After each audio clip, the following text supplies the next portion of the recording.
People often ask me what I think the limitations are for transformative technology. And I would say that I don't think anything replaces sitting down one-on-one with someone that you love or care about. Like, there's nothing that replaces that. But we don't live in a only one thing world. I really believe in having a suite of tools that we use. And so when you can't be one-on-one with your loved one and you are forced to be at distance, then to have things that support you in that. And in terms of other limitations, I think a lot of the limitations are really our imagination, because it's out of our imaginations that we develop products. You know, it isn't really a coincidence that the first flip phones look like the communicators on Star Trek.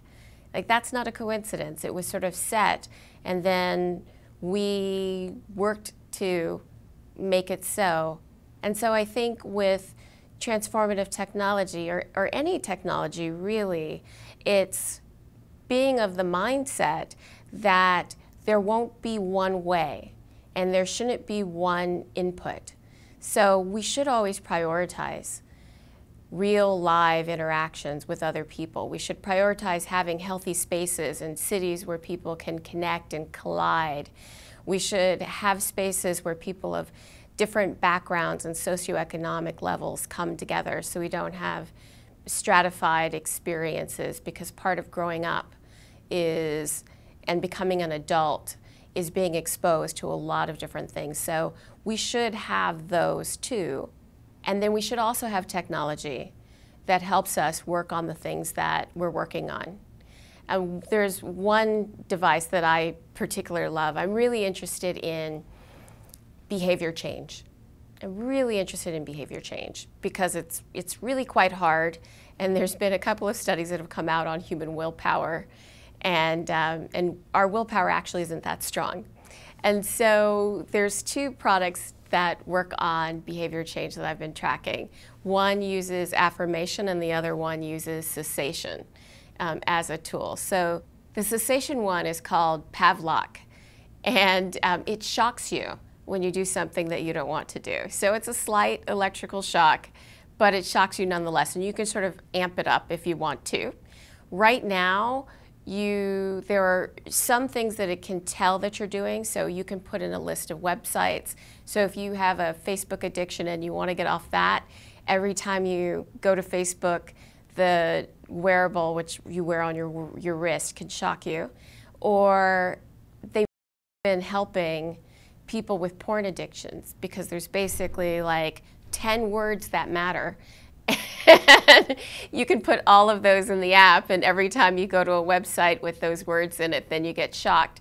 And they're actually really helping people, because if that's a problem for you, it's a real problem.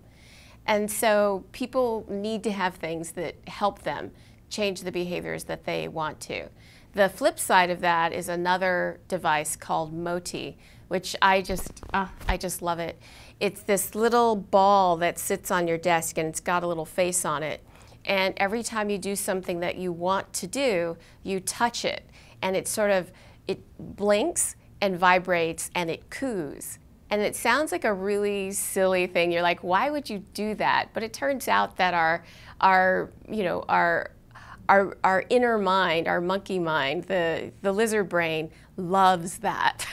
You know, we just love it. And so every time you do something that you want to do, every time you go to bed early, or you don't, or you get up and go and exercise, you touch it and it can track you tell it what you're tracking. And so you can accumulate rewards for your positive change, but you get this sort of physical sound reinforcement that, oh, that was good. And in both cases, they're finding that they're helping people change behaviors that people thought they couldn't change. And so that's a really great example of, yes, there are limitations to technologies of any kind, but there's also so many great ways it can help people with private and personal goals that they have.